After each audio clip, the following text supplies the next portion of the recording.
So Professor Brian Wright, what are the main drivers of the current grain price volatility, and how can grain markets be stabilized? Well, as I showed in my talk, the common impression that the main drivers are related to big production changes, big production fluctuations, is just not true.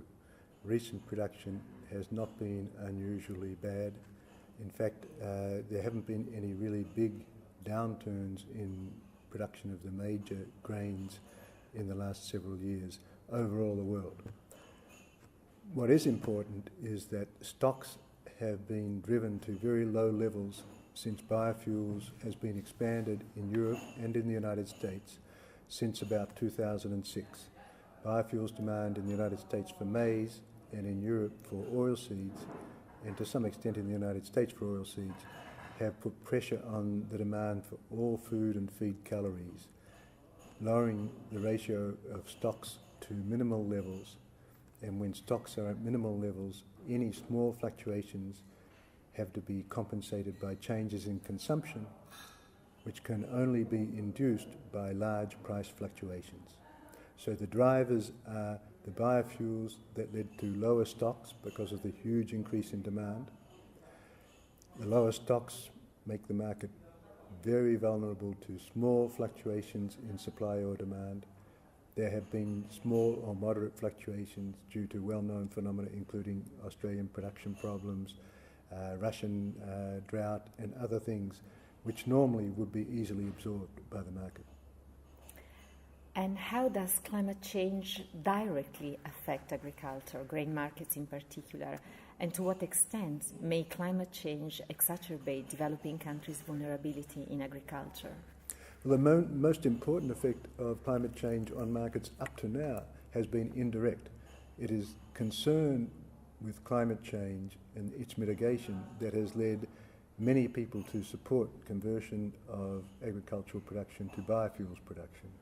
And it's that conversion of grains to biofuels and oilseeds to biofuels which has made the markets much more volatile and vulnerable to small disruptions. In the future, as I pointed out in my talk, there's no evidence that on a global level climate change is showing up as increases in production fluctuations. It may be happening at local levels, but it's not showing up at the global level. I don't have an opinion about this. All I mention in my talk is what the facts, as I can find them, say. I don't have an opinion about that.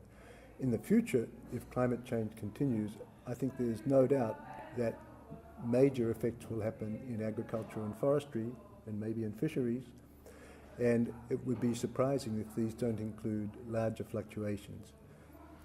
My only point is that at this time that has not been important for the markets. The main importance of biofuels has been misguided policies driven by biofuels concerns to bring in policies which cause large agricultural price increases, which are then captured by farmers who resist reversal of those policies. And which regions have been mostly affected now by this indirect effect on biofuels? Mostly, the most important effect is in the developed countries, in the United States and in Western Europe, where these policies have been most uniformly implemented. However, there are now plans at various stages of credibility and various stages of development in many other developing countries, and of course in Brazil. And ironically, in Brazil, the problem with the grains production and the shortfall caused by biofuels is causing the Brazilians to reduce their usage of sugar for biofuels because the sugar price has been raised to compensate for the lack of grain. It shows how interlinked these markets are. Sure. And how research and development and technological innovation in agriculture is evolving. Do you see a high potential in carbon capture and sequestration and carbon dioxide removal technologies? And do you believe that innovation in agriculture may help match the climate and development goals?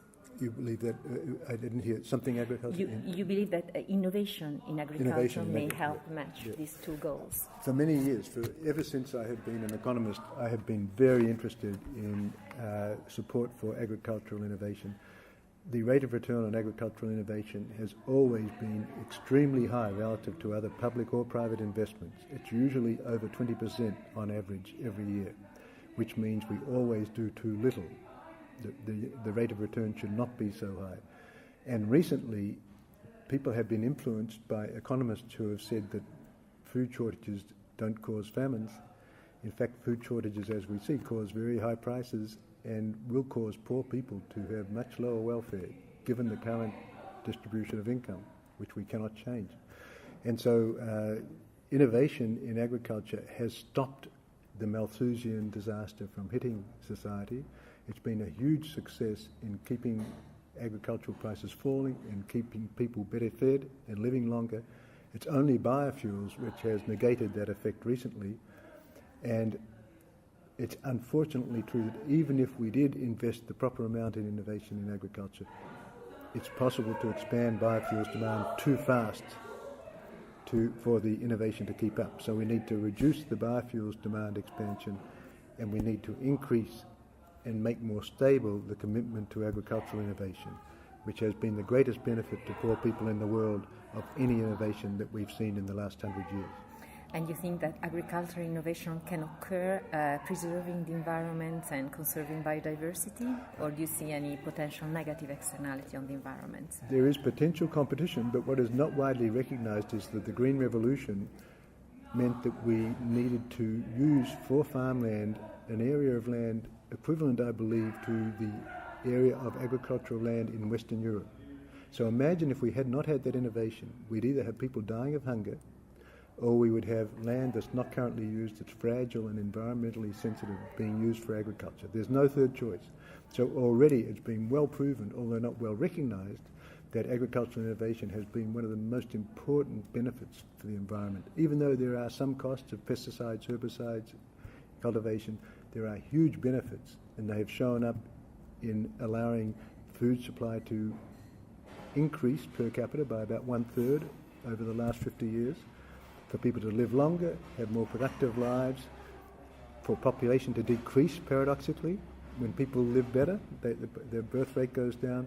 It's had all these effects, as well as meaning we have to plough up less of the planet and use less of the water to produce food. So, in fact, the net effect has been very positive, not well recognised, but very positive. We'll see how positive if we continue to stress the production, so we have to plough up this land, we have to use inappropriate areas, then you'll see the environmental costs that we've avoided because of innovation.